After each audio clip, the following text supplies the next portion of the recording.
Imagine a town where there's no Walmart, no Costco, no Target, just a big yellow sign, Dollar General.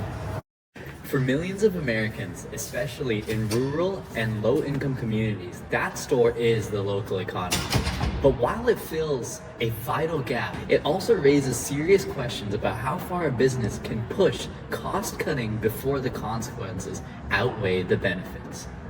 So today we're going to take you inside the strategy behind Dollar General's rapid growth, explain how they've built their competitive edge, and ask a tough question. Can their success continue if the world around them starts to change? Dollar General has managed to build a strong competitive market position by targeting low-income and rural communities, using a cost, leadership, and focused strategy to dominate the discount retail sector. Its small store formats are cheaper to build and operate in contrast to big box retailers. A lean supply chain and bulk purchasing allows for the company to keep costs low while continuing to offer essential goods. Analyzing Dollar General through Porter's 5 Forces framework, we see that the threat of new entrants is low to moderate, as through the company scale and supply chain efficiency make it difficult for new competitors to match its pricing and distribution network. The bargaining power of suppliers is also low in the low to moderate range. While the Dollar General benefits from bulk purchasing power, its limited product selection creates a resilience in key suppliers. The bargaining power of buyers is low as customers, through price sensitive, have few alternatives. The threat of new substitutes is moderate to high, with competitors like Walmart and Amazon posing risks. However, Dollar General mitigates this through the convenience and strategic location choices. Lastly, industry rivalry is moderate to high, but Dollar General avoids direct competition in urban markets by saturating rural areas where larger retailers struggle to operate efficiently. From a resource-based view, through our VRIO analysis, Dollar General holds a significant competitive advantage. It has a valuable business model with efficient logistics and low-cost operations that drive profitability. Its rural-focused strategy is rare, as most competitors focus on urban and suburban markets. This model is also difficult to imitate, since larger retailers such as Walmart and Target have higher costs and larger store formats, preventing them from directly replicating Dollar General's small-scale, low-cost approach. Additionally, the company is well organized with a business model that maximizes cost efficiency and local market dominance. Looking at the social-cultural environment, Dollar General is well positioned to benefit from rising income inequality, which increases demands for affordable essentials. The expansion of rural and suburban communities present further growth opportunities, while consumer shopping habits, especially among lower-income households, still favor in-person shopping for essential goods, reinforcing the company's competitive edge. The key insight from the analysis is that Dollar General's success isn't just about low prices, it stems from accessibility. By strategically placing stores in rural, unreserved areas, the company builds defensive local markets that competitors struggle to enter. Going forward, its ability to adapt and make economic and social shifts while maintaining costs and local advantages will be crucial to sustaining its competitive edge. That said, Dollar General isn't operating in a vacuum. Using institutional theory, we know that businesses aren't just shaped by markets. They are shaped by social taxations, norms, and regulations. These are changing.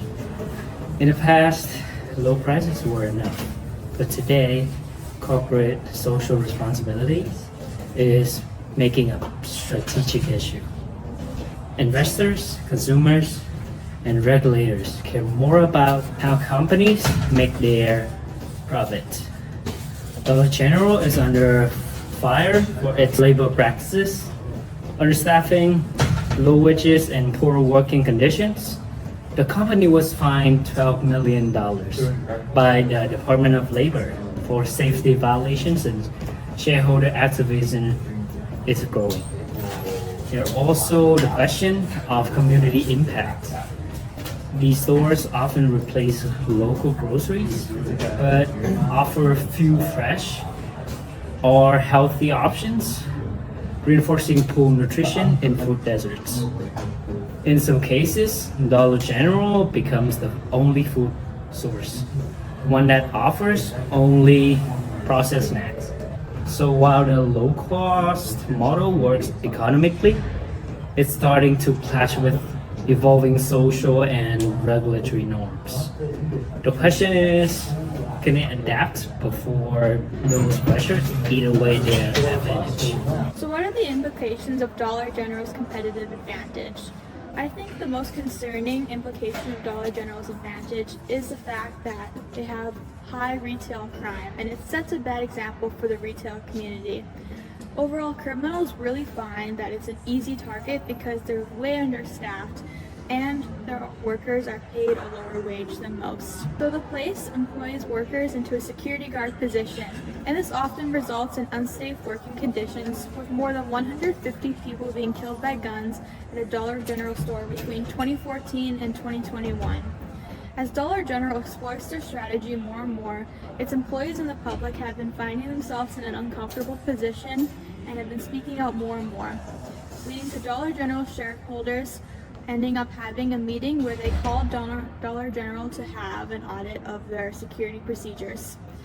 The government has also stepped up and looked into the safety risks to employees, and in 2024, the government's Department of Labor charged Dollar General $12 million in penalties for its safety risks, while also demanding any hazards be reduced immediately. Altogether, Dollar General's high profits and strong position in the market lead to them unfortunately setting an unsafe example for other retailers, where they feel like they can take advantage of profits while letting their employees suffer. By dominating the market at the sacrifice of their employees' safety, they encourage other competitors to do the same in order to compete with Dollar General's profit strategy. Dollar General also teaches communities to expect less. As a part of their marketing strategy, they tend to operate in smaller communities known as food deserts, with 75% of their stores operating in communities of 20,000 people or less. Overall, they focus on the category of rare in the VRIO framework in this way. Not only this, but they prey on the expectations of small-town citizens as well, knowing that they have been living in a community where they expect to have to drive far to buy everyday goods. This means that oftentimes communities are grateful for a rare resource, and that Dollar General falling short in some ways can be overlooked. According to CNN, as of July 2019, only 3% of Dollar General stores offer fresh produce. Not only this, but the Dollar General stores tend to take over the food markets they open in, with sales in local stores being known to drop by 30%. This means that sometimes they set the standard for the health of the citizens in their area with their low fresh food offerings. Despite both these factors, many communities are also grateful for Dollar General's support in their communities. Its convenience, in addition to the food market, is definitely appreciated in many areas, especially when it's difficult to get retailers to come to the area. Dollar General Vice President Alan Warsh claims that many of its stores are family-owned and operated, and that they're trying to expand their offerings going forward to source from local businesses. So overall, it seems like Dollar General plans to use their competitive advantage for the better moving forward, despite its many concerns. Here's the insight that we want to leave you with. Dollar General's future success depends less on cost cutting and more on gaining institutional legitimacy. Let's reframe their competitive advantage. Traditionally, it's all been about efficiency, but now survival may come from alignment with community values and stakeholder expectations. This opens the door to a strategic shift.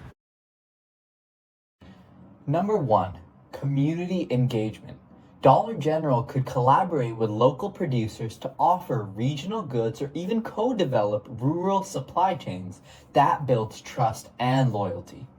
Number 2, CSR integration. The company can address criticism by offering safer work environments, clearer career paths, and better pay, turning employment into empowerment.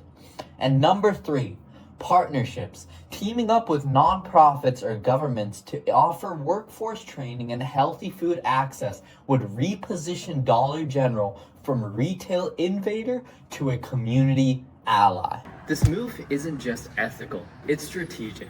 By building normative legitimacy, Dollar General can protect its position, preempt regulation, and deepen its moats in a way competitors can't easily follow.